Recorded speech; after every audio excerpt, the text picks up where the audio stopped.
Hello learners, welcome to spoken English full course video series. ఇప్పటి వరకు మనము present state of beings, past state of beings అనేది నేర్చుకున్నాం. ఈ రోజు వీడియోలో మనము ఫ్యూచర్ స్టేట్ ఆఫ్ బీయింగ్స్ గురించి నేర్చుకుంటాం. ఇంతకీ ఫ్యూచర్ స్టేట్ ఆఫ్ బీయింగ్స్ అంటే ఏంటి అంటే ఏం లేదు. స్టేట్ ఆఫ్ బీయింగ్స్ అంటే మనకు తెలిసిందే, ఎలా ఉన్నాం, ఏమై ఉన్నాం, ఎక్కడ ఉన్నాం.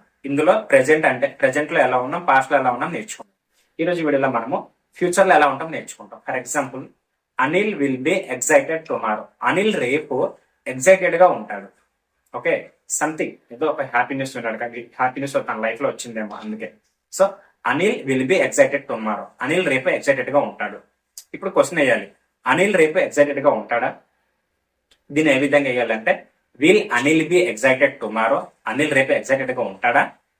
ఇప్పుడు దీన్ని నెగిటివ్ గా చెప్పాలి. రేపు అనిల్ ఎక్సైటెడ్ గా ఉండడు. So Anil won't be excited tomorrow. Anil రేపు ఎక్సైటెడ్ గా ఉండడు. ఇప్పుడు దీన్ని క్వశ్చన్ వేయాలంటే, won't Anil be excited tomorrow. Anil రేపు ఎక్సైటెడ్ గా ఉండడా?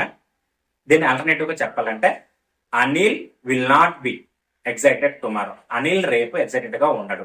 దీన్ని క్వశ్చన్ వేయాలంటే, will Anil be not excited tomorrow. Anil రేపు ఎక్సైటెడ్ గా ఉండడా? మనము నెక్స్ట్ వీడియోలో ఇంకొక example future state of being సంబంధించిన ఇంకో వీడియో గురించి నేర్చుకుందాం. Thank you.